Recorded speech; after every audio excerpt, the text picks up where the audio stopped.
What's up, Internet? This is Josh, and welcome back to this tutorial series. Today we're going to continue building our little farming game and learn how to think like a game developer. So, last time we got things started and we set up our basic scene here. We got our player moving around, and we noticed that the movement is a little bit jerky, a little bit stuttery, but we'll look at that in a minute. For now, if we take a look here at our list of requirements for our game, we can more or less say that movement is kind of taken care of. And so today we're going to focus a little bit more on things like the tools, picking up tools, how the player holds on to tools, as well as the collisions that kind of drive these gameplay interactions between objects. But before we get into things too deeply here, while we're fixing our stuttery movement, there are some things that I want to clean up in our code here, just so we can start thinking about some good practices from the very beginning. So if we look at our code here, basically all we're doing is we're looking for these particular inputs, and depending on the input, we're setting the new position of where our object should be, and moving that position by 0.1, depending on what inputs are being held. And I guess the thing to note here is that this 0.1 value appears a lot. It's very important to the way that this code functions, but 0.1 is also a little bit of an arbitrary value. The 0.1f is what you would maybe call magic number. And so a good practice for dealing with this kind of thing is, instead of having it kind of sitting here deep within the code, in whatever branch of this if statement, we can put this value up here at the top. And now if we use this move speed variable instead, if we ever want to make any changes to what the actual movement speed of our character is, we can just change this movement speed variable instead, and it'll reflect across all of these different code branches automatically, which is a lot easier to use. It's a lot easier to find just sitting at the top of the file, rather than, like I said, having to hunt through the code here at all. And also, move speed is just a little bit more human readable than 0.1f. And now similarly, the input key code that we're using to actually look for the inputs the player is pressing in order to move the character, these values are also very important to the way that the code functions, but what inputs we're actually looking for isn't that important, and so we can kind of take a similar approach to what we did with the move speed here and put these values at the top as well.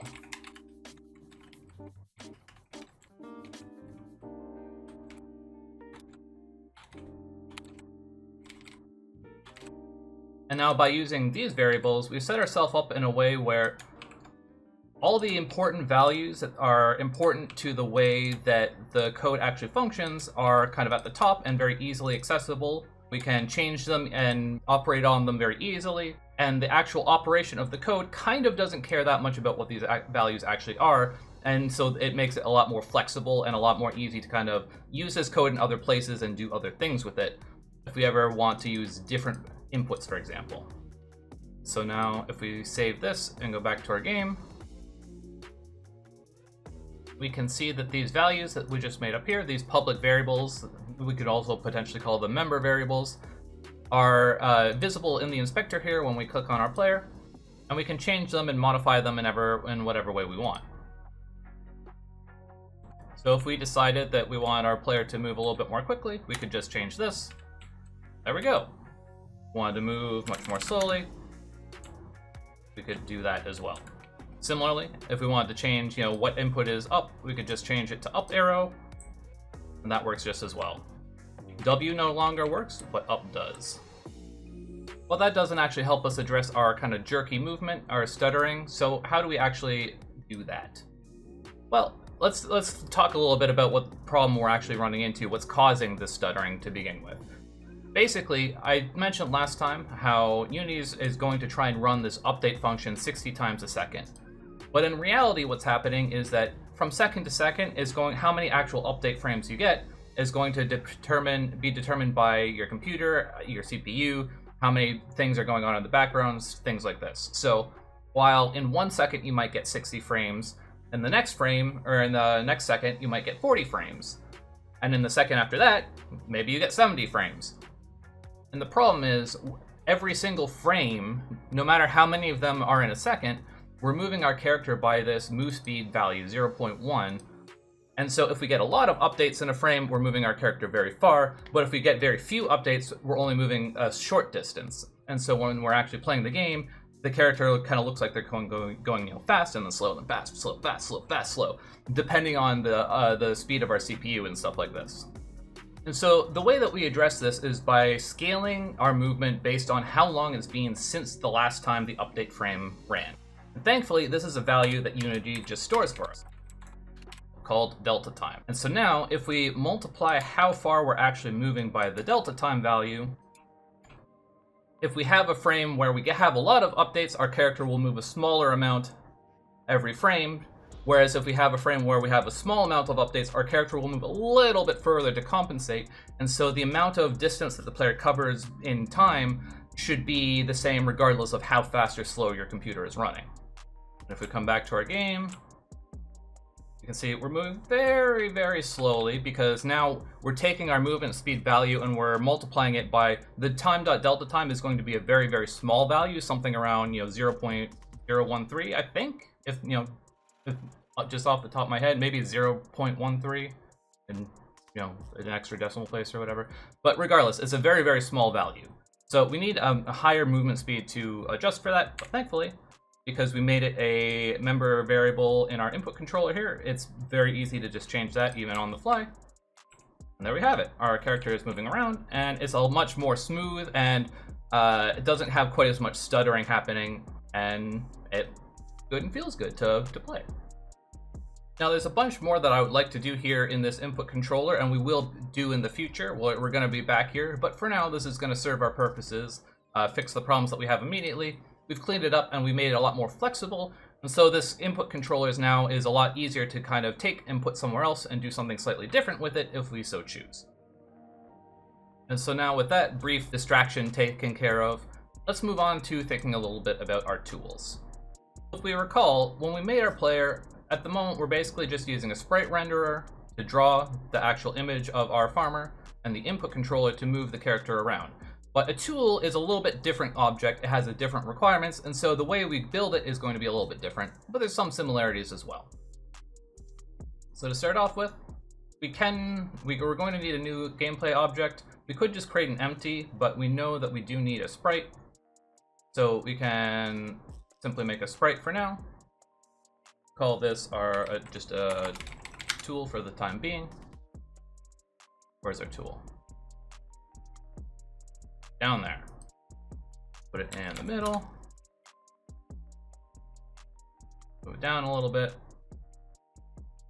And we have our sprite renderer here because we created a 2D, when we created from this menu, we created a 2D object, a sprite, it shows a square. And since we asked it to create a sprite, it created a game object with us that automatically has the sprite renderer attached to it. So for now, we can take this and let's load our water bucket. Oh, and we can see it's very small, so similar to our farmer, we want to scale things up by 4. And now this is where we can start thinking about adding functionality to our water bucket. So for example, what we could do, if we really want to, is we could just put another input controller on it, and if we say, gave it different inputs, because we made this code so flexible, if we did that and we ran, see that our player moves around with WASD, whereas our water bucket can move around with the arrow keys. But our tools don't actually need the ability to move around, so let's remove that component for now. Now, one of the things we know about our tools before we even start thinking too much about what functionality we actually need to add to these game objects is we're going to have a whole bunch of different tools. The plan at the moment is to have 5. Our watering bucket, a hoe or a scythe to harvest the plants with, and then 3 different seeds. And so these are all going to be objects that are very similar to each other, but with very small differences between them. And so a good approach to take for objects like this is to make them a prefab. So if we come in here and we can just make a new folder for our prefabs, we can just even drag this into the folder. And now we have this blueprint for what a tool is. And if we come over to our watering bucket in the scene here, we can see that it's now blue. And this is effectively to say that this is an instance of the prefab blueprint that is mentioned here, and if we click on it, it'll even show us where it is in the Explorer. And so now one of the nice things about this is if we were to start adding functionality to our prefab here, any instance of that prefab that exists in the scene is also automatically going to be updated to receive that functionality. So what we can do is if we just make our basic tools that I mentioned a moment ago,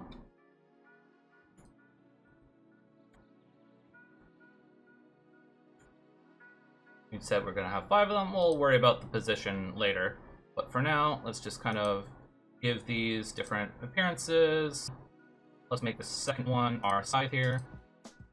And we've got... these are in a different order than I thought. That's okay. We've got our 3 seats here. Let's see. Let's update the names of these. So let's call this seat 2 for now. This would be here. What is this? Let's call this seed 3. One is our pumpkin, so we'll call this seed 1. Then I think this is our scythe. Our watering bucket. Okay. And so now we have our 5 kind of basic tools, you know, that we have a lot more to set up with them, but we have kind of our game objects here set up. And we can see that even though these are all still pointing to the tool blueprint that we made in the prefab folder here, they all have their own name, they all have their own image, so they're all kind of doing what they all need to do. But at this point, any changes that I make to this will reflect across all of these objects. And so as an example of this, let's just go into our blueprint here, our prefab, our tool prefab in the Explorer. Let's add a new script to it. And we can call this our tool controller. Save this in our scripts folder.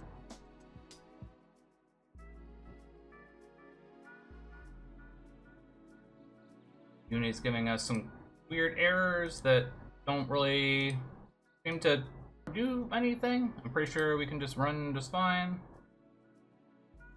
Yeah. Also, to note, you can change these values while you're running the game. So we keep losing the speed for our farmer here. But if you stop running, any changes that you made while the game is running are lost. So in order to get this change to stick, we actually need to set it while we're not running the game, and then it'll apply in the future. But anyways, we have now all of our 5 tools, and we can see that adding the tool script that we made to our prefab here, the tool controller, has also added that script to all of our individual tools here. So now, as we start adding functionality to and defining what a tool actually is, it'll automatically update and apply to all of these tools that we made in the scene. And if we ever want to make new tools, we can just drag out another prefab, and it'll have all the changes that we've been making along the way as we've been developing.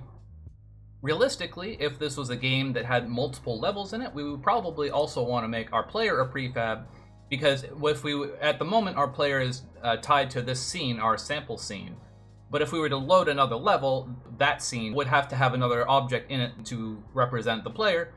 And so rather than maintaining a player object in every single scene, it's a good idea to kind of do the same thing, make a player prefab so that any changes you make to the player apply to the player object in every scene, every level in your game. But again, in our case, we only have 1 level, so we're not going to have to worry about that too much.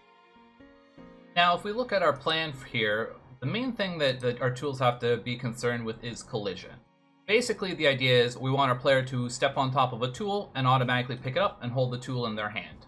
And so in order for that to happen, we need a way to determine when the player has actually stepped on top of a tool. Because at the moment, the player can do that, but nothing happens. The sprite just draws on top of the tool, and life goes on. So what we need is a way of detecting when this overlap has happened so that we can then process the interaction and kind of do what we want with it. And thankfully, this is another case where Unity kind of has this stuff available for us. We just have to kind of apply it to our object and know how to use it. So the main way this works is using a box collider 2D. There is a 3D version of the box collider as well, but we want the 2D version. And basically what this is saying is if we look at our scene here,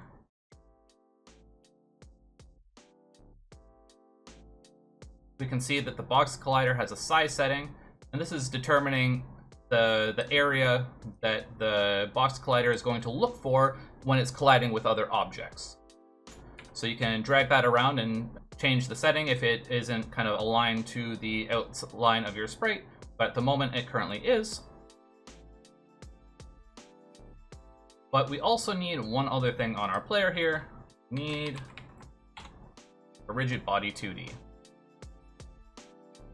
And the reason for this is basically the way that collisions work in Unity is by using Unity's physics system. And so basically the rigid body is something that we're using in order to tell the physics system this is an object that should be a part of those physics interactions. So look at this object and kind of do any necessary calculations on it. And then the box collider is a component that we're using in order to kind of tell the rigid body how those collisions work, when a collision happens and what to do when those collisions actually occur. And so now if we click run,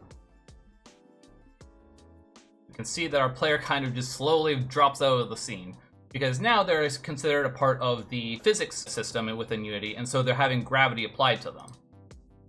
An easy way to work around that is if we simply go to our rigid body 2D and set the gravity scale to 0, our player will no longer drop out of existence. But at the moment, stepping on top of our tool still doesn't do anything. Part of the reason for this is we're still not actually processing any actual collisions. And the reason is our box collider is effectively looking for another box collider to actually collide with, and none of the other objects in our scene currently have one of those. And so in order for this collision to happen, we also need a box collider on our tools. I believe only our player needs the box or the rigid body. I don't believe our tools should need a rigid body, but similar to how the player works, we have our little collider here, and we can change the size of it.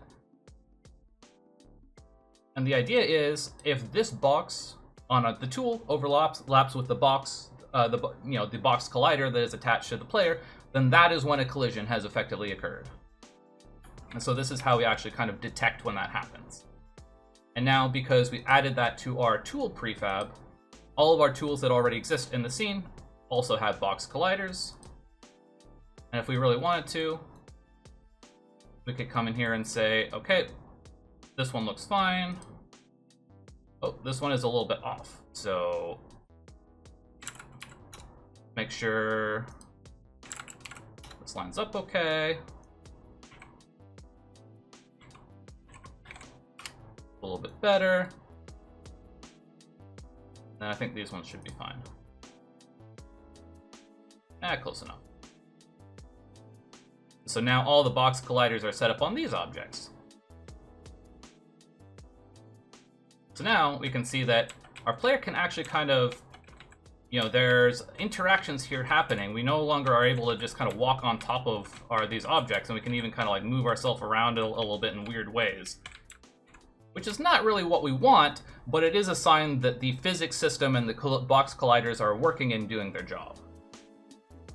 Now, obviously, those physics interactions aren't actually what we want for a game, and so in order to get the actual interactions we need, what we want to do is we set our box collider as a trigger.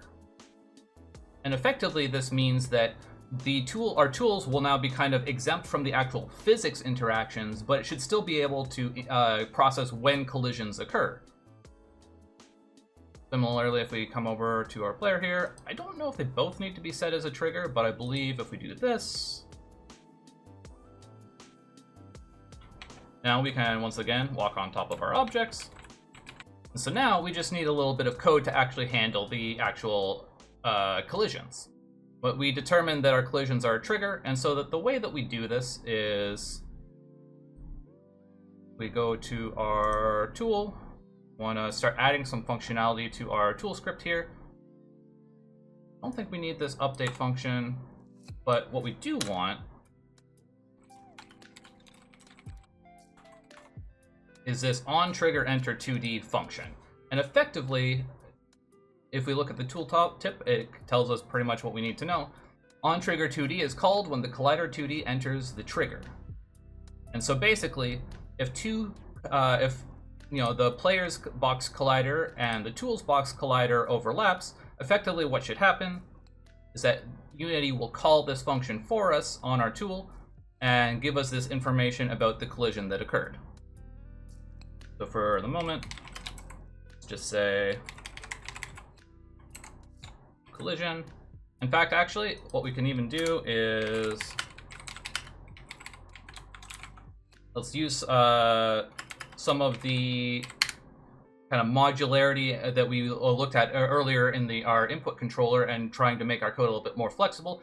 And let's, at the same time, let's give our tools names. And so we can, instead of just saying collision, we can say collision with tool name. And this will tell us what we've actually collided with. But of course, we haven't actually set names for our tools yet, so we have to do that as well real quick.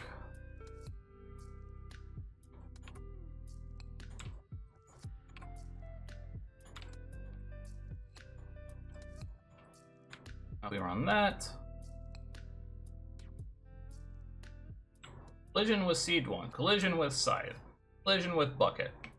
So now, whatever of the object we actually walk over top of, the box colliders will detect those collisions, send the trigger to our tool code here in our tool controller class, and output the name that we set in the inspector here for those tools over here. So now let's start looking at giving the player the ability to actually pick up and hold on to the tool and have it move around with them. And in order to do that, we're going to need a couple of things. For one, it's just I just want to move. Oh, just to get them out of the way. Now that we've basically set these up the way we need them. And our player is going to need, effectively, we need a place to put the object when our player has it in their hand. And so we need to give them a new game object. We'll call it the tool root. And at the moment, just like any other game object that, empty game object, it doesn't have any functionality. All it really has is a position in the scene. So this is what we're going to use to determine where the tool is held. If we move it around a little bit, we can see the little circle. It's very finicky. If we kind of try and align it with our hand, we can maybe do something like 0.07. I think that's close enough. So the idea is when we pick up an object, essentially we're just moving it from wherever it is in the world, and we're parenting it to this new object that is attached to the player. And then the object will kind of be bound to the player, and if the player moves around, it'll move with them.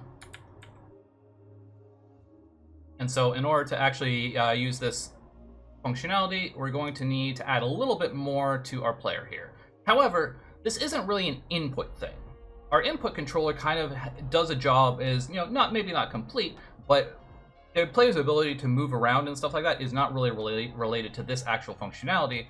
So rather than putting this code in our input controller script, we're just going to make a new script. We're going to call this one our player controller, which will be responsible more so for kind of like the generic functions of the player. And the input controller is just one of those functions, whereas there's a lot of stuff about like managing the what tool is being held and stuff like that, which is going to belong in the actual player controller script. So what we can do here is we need a reference. We can get a game object. It doesn't really matter too much. To the object that we just made in the scene. So now we can simply take the tool root that we just made and drag it into this new field.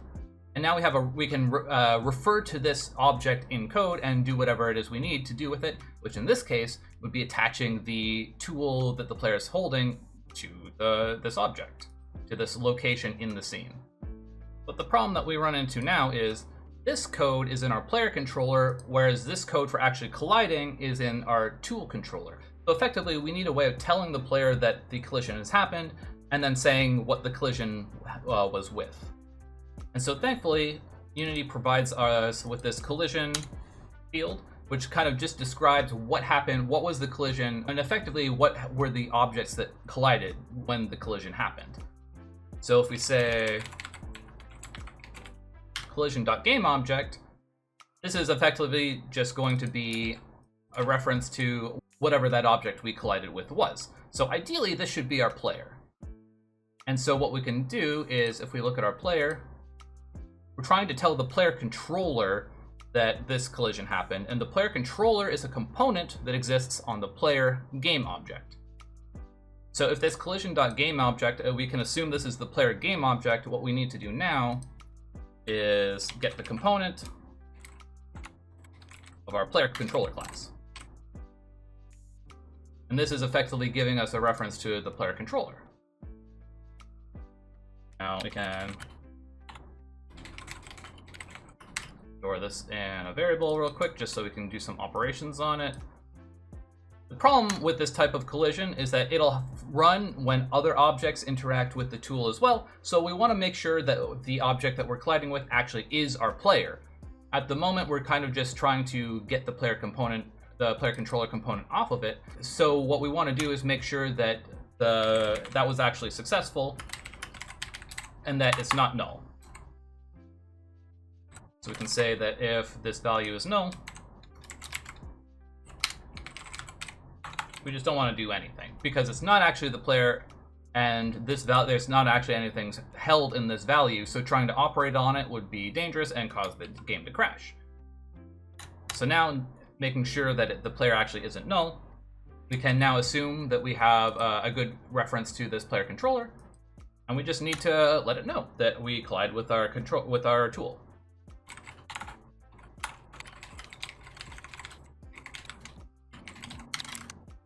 So make ourselves a little function to pass in there. And we can now say to our player, hey, a tool collision happened, and we'll say we collided with this particular tool.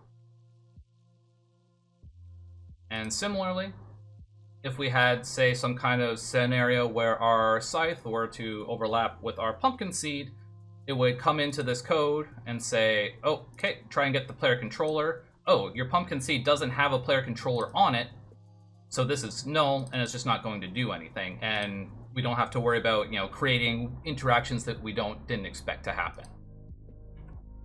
And now, in the player controller here, if we actually take this reference to the tool controller class that we just made, we can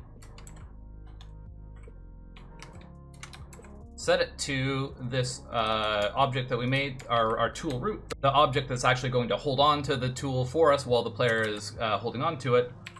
And we just need to parent it to the transform. And then also, as we saw, just setting it, the parent doesn't actually move it. We need to also set this value to 0 to actually move it over to the player. So that is something, this is actually probably something that would be better to process in here, because this is the class that is responsible for maintaining the tool. So rather than having the player tell the tool what to do, it's usually better to just have the tool know what it should do and handle it on its own. But just for the sake of visibility, we're just going to do all of this in the same place.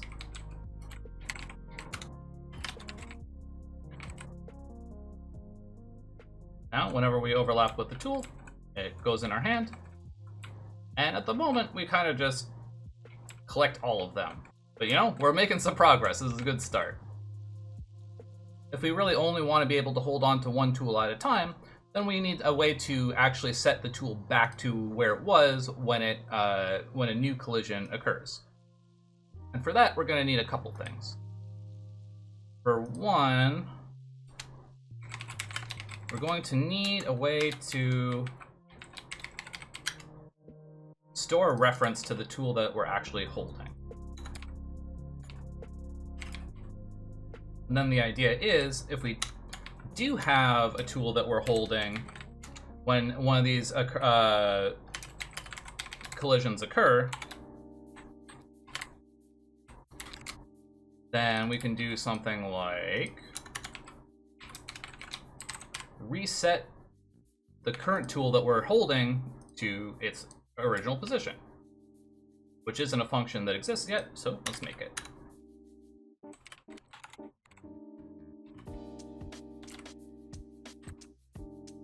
But what is the reset actually going to do? Well, similarly to how we have a kind of root object that we can parent our tool to that's attached to the player when the player picks it up, we also kind of need a root object to parent the tool to when it's being put back down. And so basically we need a parent for all of these tools here. So if we just create a new object, I think that will just create it in the right spot automatically.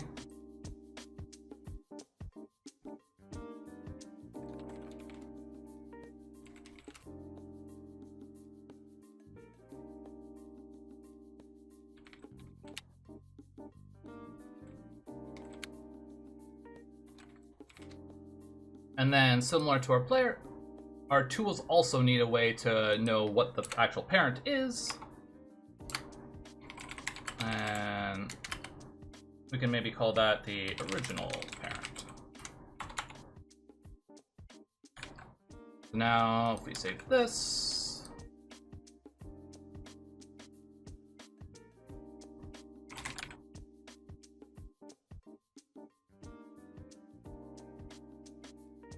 all of our prefabs will have a little area to set what their parent is, and so we can just do that real quickly. It's also possible to just set this automatically in code, but, you know, sometimes the automatic approach, programmatic approach is ideal. Sometimes you can just kind of slap together something like that. So now the idea is that if an object or a tool goes from their original parent to the player, it'll snap over there, and then when we're done with it, we can just set it back to its original parent, and bam, it'll go back to its where it was originally placed. And all we got to do is basically reuse this code. The tool itself, when we're resetting the tool, we're setting itself back to the original parent. We're zeroing out the position again, and that should be all we need.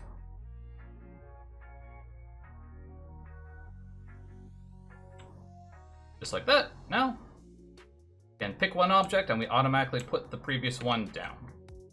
We can notice that our tool is being drawn behind the player, which looks a little bit strange.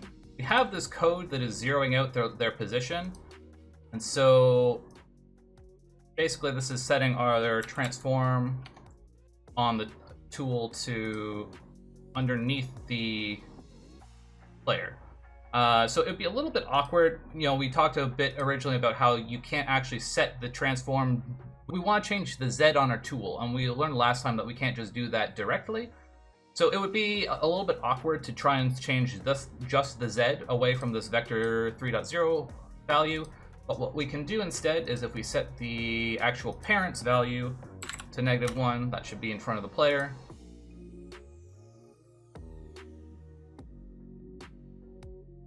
And now whatever they pick up, okay, well the bucket defaulted to being in his hand, so it should not have done that.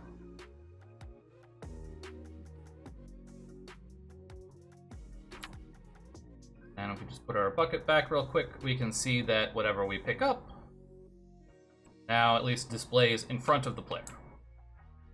And yeah, we've got a whole lot more cleaning up to do in all of our code here at the moment as well, but we'll look at that as we go and kind of gradually make our project a little bit more robust, a little bit more professional. But for now, we've kind of learned a bunch about how to kind of make our code a little bit more flexible and support different types of objects, a little bit about prefabs and all this kind of stuff.